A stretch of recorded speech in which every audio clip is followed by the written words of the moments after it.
It's been a long time since I filmed down here. A long time since I've filmed down here. Anyway, week 3 gets started in less than an hour and 30 minutes. Let's get started because I don't have time for this bullshit.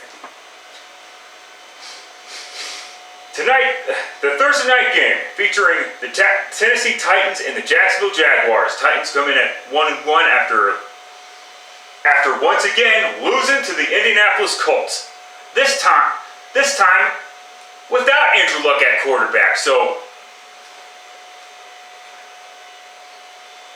and you lose at home, so that's kind of a double whammy there. However, you're facing the Jacksonville Jaguars, who also suck. This team is 0-2 for a reason, and yes, Nick Foles is being out for an extended period of time is part of it, but that team is just in. But the Jaguars in general are just in fucking turmoil.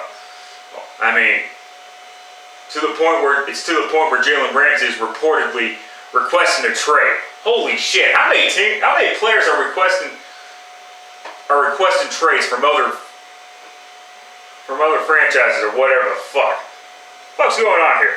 Anyway, I don't want to take too long on this one. Short, simple, to the point. Titans. End of story. Moving on. Falcons going on the road to take on the Indianapolis Colts. Both teams are 1-1. The Falcons picking up a comfort behind victory over the Philadelphia Eagles in a sloppy performance, mind you, but the Philadelphia Eagles play was even sloppier. And the Colts, meanwhile, Jacoby Brissett barring that take away that interception, and he threw a couple more passes that could have been picked off or whatever. Other than that, Jacoby Brissett didn't do so bad. The Colts have a pretty decent team around them. Brissett. That being said, go ahead take the Atlanta Falcons to defeat the Indianapolis Colts. Though it wouldn't shock me to see the Colts win, as I've not been all that impressed with the Atlanta Falcons so far. So expect this pick to possibly be changed. Bengals going on the road to take on the Buffalo Bills. The Bengals are 0-2 and the Bills are 2-0. Look for Buffalo to go to 3-0 and Cincinnati to go 0-3. I thought Cincinnati was turning a corner, but it looks like they're still the fucking bungholes. Even without Marvin Lewis. Like I said, they waited way too long before firing Marvin Lewis, and now the talent sucks. Imagine that. Oh, for fuck's sake. Dolphins going on the road to take on the Dallas Cowboys. Only 2 things I'll mention about the Dolphins. They're finally going to start Josh Rosen, and they traded away Minka Fitzpatrick for a first-round draft choice. So the Dolphins now have 3 first-round draft picks for the 2020 draft. And the Cowboys, well, not much to say about the Cowboys. They're facing some pretty crappy football teams, and this is another crappy football team. Cowboys, end of story. Oh, Jesus Christ. Broncos going on the road to take on the Green Bay Packers. The Chicago Bears, I don't want to hear any more bullshit whining from Broncos fans about that call. Was it a crappy call? Well, yes, it was a crappy call, but that's not the reason why they lost. Yes, it was a pivotal moment in the game, whereas the bullshit roughing the passer against the Bears earlier in the game was not a pivotal point in the game. But you know what else happened during a pivotal point? Joe Flacco throwing an interception in the red zone. With about 6 minutes left in the 4th fucking quarter, like that had fucking impact too, because it left points off the fucking board. A field goal's not guaranteed, but you're better off throwing the ball away instead of. But I guess Flacco had to throw the interception, but that was still a pivotal point. So that's what cost them the game. That plus the Broncos.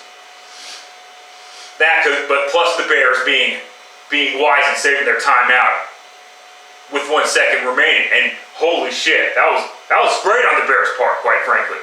With that being said, the Bears should have been able to score at least 30 points on the Broncos defense. Because Denver's defense isn't all that fucking good. I gotta be fucking honest with you. And the Packers, well, it's a work in progress offense-wise. Defense-wise, however, they're way better than the Denver Broncos. So long story short, Packers, end of story. Fuck out of here. Eagles go hosting the Detroit Lions. The Lions get a lucky, bullshit, retarded victory because Phillip Rivers got greedy and went for the touchdown and not the first down or whatever late in the fourth quarter. I know this because I actually was able to watch that game live actually. So it is what it is. And the Eagles, well, like I said, they're playing sloppy, and I think they're injured once again. Just surprise, surprise, surprise. I don't think Carson Wentz did as bad as some people think he did, but he didn't do all. But I agree, though, he didn't play all that fucking well. That being said, however, they're facing a Detroit Lions team that is not as good as their record would indicate. But hey, 1-0-1 is 1-0-1, right? That being said, look for the Eagles to bring the Lions record down to 1-1-1. All right, one of the games of the week, especially in the early window. Ravens going on the road to take on the Kansas City Chiefs. Now the Ravens had to struggle to hold off the Arizona Cardinals. Now I messed up last week by saying Ravens in the story because I accidentally blurted out the Cardinals. Let's get one thing straight. I had the Ravens winning, not the Cardinals. So I had to put that in the description box in my last video. I do apologize for that slip up. And the Chiefs, meanwhile, my bad, KC, you did it once again. And the Chiefs really got it done in the second quarter. Holy shit. I mean, Patrick Mahomes, second week in a row, throws for 300 yards passing in the first frickin' half. Okay, what else is there to say? Patrick Mahomes, barring injury, is going back to the AFC Championship game with the Chiefs. And as far as this game, and the Ravens. Listen, Lamar Jackson, I can see why some people think he's Tim Tebow because he does throw some bad passes and shit like that. Some bad wide open passes. That's almost every fucking quarterback. That's like Jared Goff. Yeah, that's more like Jared Goff than Tim Tebow. So, I mean, fuck out of here. But anyway, enough of that fucking shit. This should be a decent game. I don't know how good the Ravens defense really will be, and I'm not. I expect this to, quite frankly, be like a 34-31 shootout. If not more than that, quite frankly. Take the Kansas City Chiefs to defeat the Baltimore Ravens. Raiders going on the road to take on the Minnesota Vikings. Both teams are at 1-1. Raiders, you really let me down, but whatever. You're still a rebuilding team, I guess, and when you get to Vegas next year, that's when you're going to be going 12-4, right? That's usually how this works. Especially these days, especially the past 5 years or so. And the Vikings. Oh yeah, that's right. Fucking Kirk Cousins. Can we stop with the fucking ridiculous bullshit excuses for Kirk Cousins? The bottom line is this. He is not as good as his stats would indicate, okay? I'm not the only one saying this either, but still though. It's the fucking truth though. Everybody can look at stats and say that look at his stats from last year. He's a good quarterback. And everyone can make bullshit, moronic excuses as to why he's failed and whatever the fuck. The fact is, he's not that good of an NFL quarterback. If the Vikings did not have Kirk Cousins, when they were facing the Packers this past Sunday, the Vikings would have won because Kirk Cousins fucking chokes in big games. Oh, why do people give Kirk Cousins shit but not so much Matthew Stafford? Because Matthew Stafford did not have a lot of talent around him throughout the majority of his career, and Kirk Cousins did, contrary to what the public wants to believe in Washington and Minnesota. So that's why people are not throwing so much shade to Matthew Stafford. I do agree he's a tad bit overrated, but at least Matthew Stafford can get to 10 wins in a season. Just saying. Moving on quick, and moving on to the pick. That being said, however, go ahead, take the Minnesota Vikings to defeat the Oakland Raiders. Moving on quickly. Jets going on the road to take on the New England Patriots. Now, last week I initially had the New York Jets defeating the Cleveland Browns and getting back on track. But that was before I heard about Sam Darnold's mononucleosis, and it looks like he's not going to be ready. And it looks like he's out indefinitely. So, and the Patriots, holy fucking shit. 76-3 is how much the Patriots have outscored their opposition. And they're getting it done on offense and defense. Ask Fitzpatrick about those 2 pick sixes. And I don't want to take too long. Patriots, end of story. Giants going on the road to take on the Tampa Bay Buccaneers. Now the Buccaneers, listen, my bad, Tampa. I thought it was back to Jameis Winston once again, even with the new head coach or whatever. And yeah, he made some boneheaded decisions during the game against the Carolina Panthers.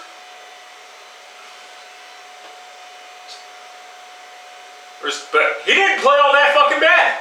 I gotta be honest with you. He kind of played a little bit better after that. And as far as the Giants go, well, it's the end of an era. Because as we've heard by now, no more Eli Manning, barring a Daniel Jones injury. And a Daniel Jones injury could happen, and that could resurrect Eli Manning's career and maybe have the Giants shockingly be a Super Bowl contender and actually win the Super Bowl. Because Eli does need some sort of spark in order to get himself going. But that's all in the past. No more Eli Manning. This is Daniel Jones' first start in the National Football League. Best of luck to him. But go ahead, take the Tampa Bay Buccaneers to defeat the New York Giants. But before I move on, the reason why Daniel Jones won't struggle so much is because he has a really good running back, probably definitely one of the best young running backs in the National Football League in Saquon Barkley. So,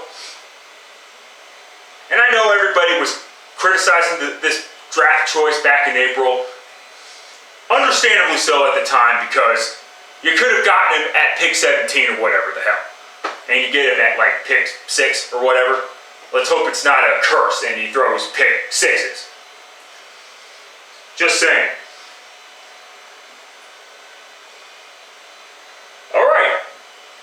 Early afternoon games, and this is late afternoon games now, and this is, as far as I'm concerned, this is the cream of the crop for week 2. Panthers going on the road to take on the Arizona Cardinals. Cam Newton's shoulders still bugging. It's not Cam Newton's shoulder. I mean, it's one of his leg, and I hope it's not the plant leg, because if you can't plant your fucking leg, you can't throw the ball. You can forget it, because that's where the fucking power comes from. It comes from your plant leg, not necessarily your arm. And the Cardinals, well, I expect the Cardinals have been have been playing some good football. The problem is their air raid offense only works in like the 4th quarter or whatever the fuck. I guess they're working out the kinks for the first 3 quarters, and then when the 4th quarter comes along, that's when they get going. Here's the problem with that, though. Vance Joseph's defense is going to struggle at some point, and at that point, the offense is going to have to pick up the slack.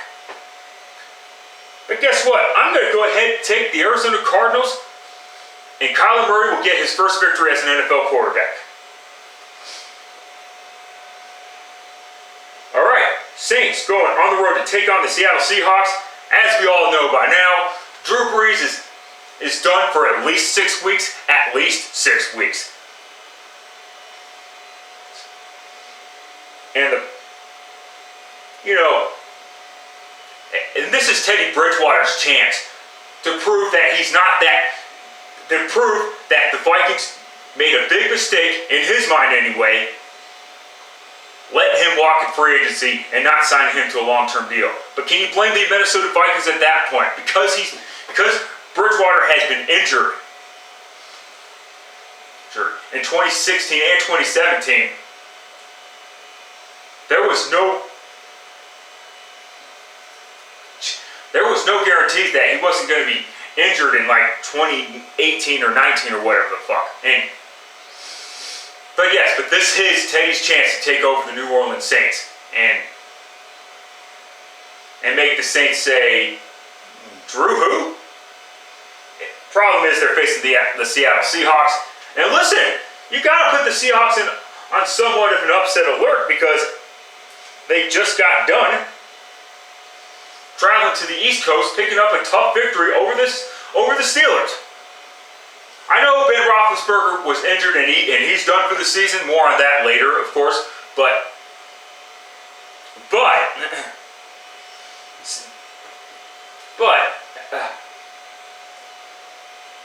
still, Seattle won the game. But now they have to travel back to Seattle. And guess what? But you know what? If Seattle's a good enough team, they should have no problems. So I'm going to take the Seattle Seahawks to win this game. I expect them to win. All right, Steelers going on the road to take on the 49ers. Like I said, Ben Roethlisberger done for the remainder of the 2019 season due to elbow surgery. So he's 37 years old and he's suffered a season-ending injury. You know what? Couldn't have happened to a much more deserving piece of shit. Ben Roethlisberger is a fucking entitled cockfucker. I think it was confirmed last year when he decided to publicly call his teammates out instead of doing it privately. And yeah, the Steelers do deserve some blame for approving Ben Roethlisberger to do that. I don't care that he won 2 Super Bowls. That last Super Bowl was so 2008. Nobody cares. What the fuck has Ben Roethlisberger done lately?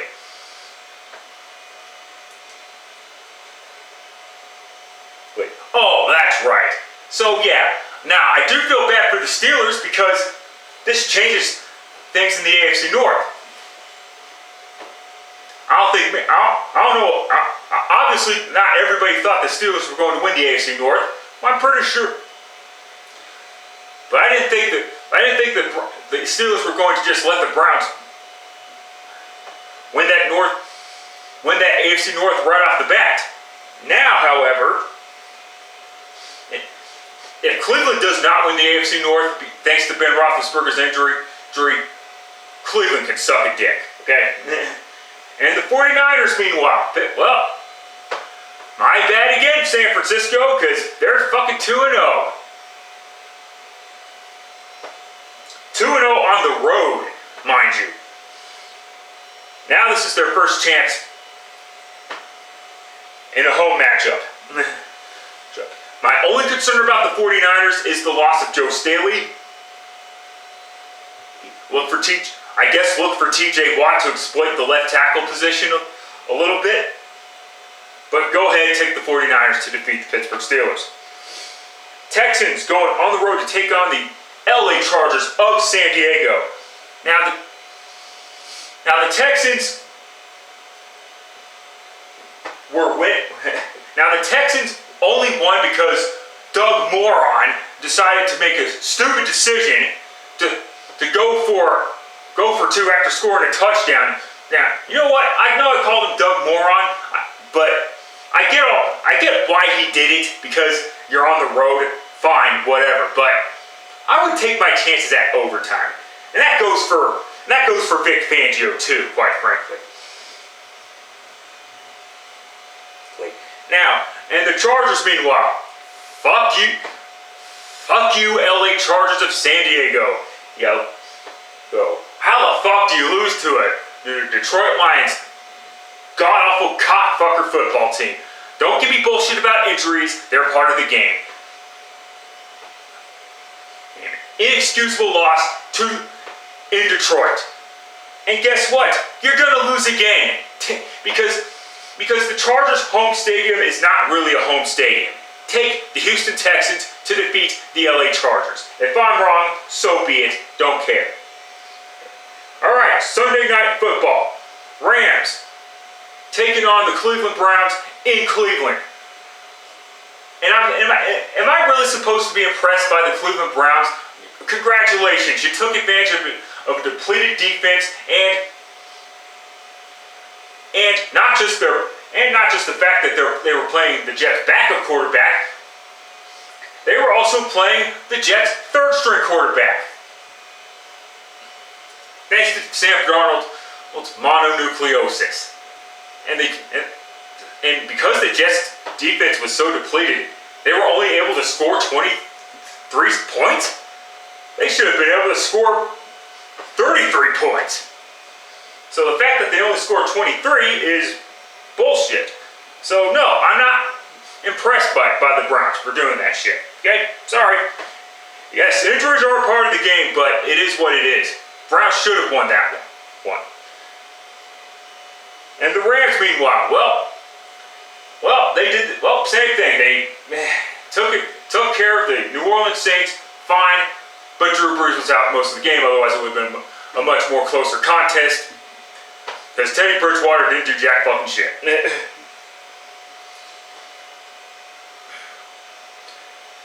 That being said, however,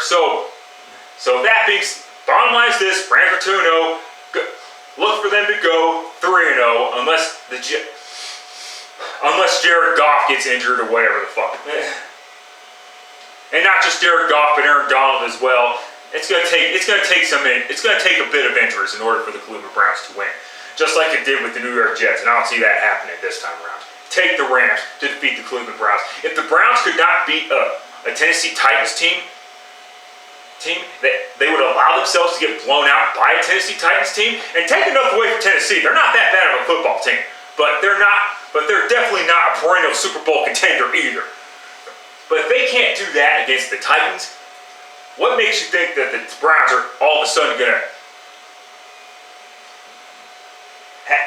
have their shit together against the LA Rams? That makes no fucking sense. So yeah, like I said, take the Rams. And last up on ESPN Primetime Football Monday, Bears going on the road to take on the Washington Redskins. Now, Case Keenum's stats have looked good, but stats don't win football games, obviously. And Case Keenum is supposed to be the bridge quarterback for Dwayne Haskins. Well, the problem is that if the Redskins don't pick up a victory this coming Monday, that bridge may be fucking broken quicker than they can fucking realize. So the Redskins must get a victory in week 3. Problem is, I don't see them getting a victory in week 3. This should be a boring fucking game because the Bears defense is good. I mean, let's just call that for what it is. They're way better than Denver's defense. Like I said, stop overrating the Broncos defense. Bears won the game fair and square. Can't make any excuses for the Broncos. Sorry.